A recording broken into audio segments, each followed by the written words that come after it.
مصلحا ومجددا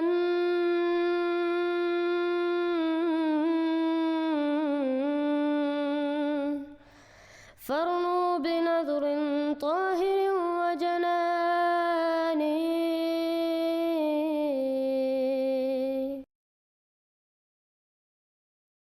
Assalamu alaikum wa rahmatullahi wa barakatuhu. Recently, Mohammed Hijab once again lied about Islam Ahmadiyya, and this time he said that Islam Ahmadiyya has no arguments from the Holy Quran to support our claim. This is a complete lie, and Mohammed Hijab himself knows that this claim is completely false because he himself tells Muslims not to discuss the death of Hazrat Isa alayhi salam with Ahmadi Muslims. I agree with that, but I think they make it a point of focus. Like if you speak with some of these Qadianis and stuff, they'll want you to focus on whether or not Jesus died. And they'll even bring you aqwal from tafsirs and what is the word mutawafika, mumituka. But this is where they have the most leverage. Because what we come back and say, well, actually, it doesn't matter whether or not he died. Because that's not what the claim really just starts there. It doesn't mean if we believe that Jesus died, which we don't believe, but if we believe that Jesus died for the sake of argument, if we believe that Jesus died, which we don't believe, but if we believe that Jesus died for the sake of argument, it doesn't mean your religion is right and our religion is wrong. It doesn't have creedal disproving or creedal proving implications, because you still have so many layers of things to prove. So when if you spend an hour speaking to a Qadiani and 30-40 minutes of it is speaking about whether or not Jesus died, it will make it seem as if they have leverage which they don't actually have. So instead of focusing on whether or not Jesus died, let's focus whether or not it's possible for there to be a new prophet. He himself does not discuss with Ahmadi Muslims from the Quran or a Hadith. He himself knows that his scholars tell the Muslims not to debate Ahmadi Muslims from the Quran. He always goes off topic and attacks the character and prophecies of Hazrat Ahmad alayhi salam. And when we say, let us discuss those prophecies in the light of the Quran and a Hadith, he runs away from the discussion. In this video, we will prove that Mohammed Hijab himself is afraid of Ahmadi Muslims and advises other Muslims as well not to discuss the death of Hazrat Isa alayhi salam with Ahmadi Muslims. Not only this, we will also show from Sunni scholars that Ahmadi Muslims have Quranic evidences for their claims. So the questions became more like, let's say, pronounced in my own mind, and I started to do my own discoveries. Already, what wasn't being, like, for me, was a non-starter or something which wasn't very convincing to me, were things like Ahmadiyya and Shiaism. So they were already, I bypassed that, and I think a lot of people would easily bypass those, let's say, sects because of the lack of evidence that they have, especially when you look at their key doctrines and compare them with the Quran.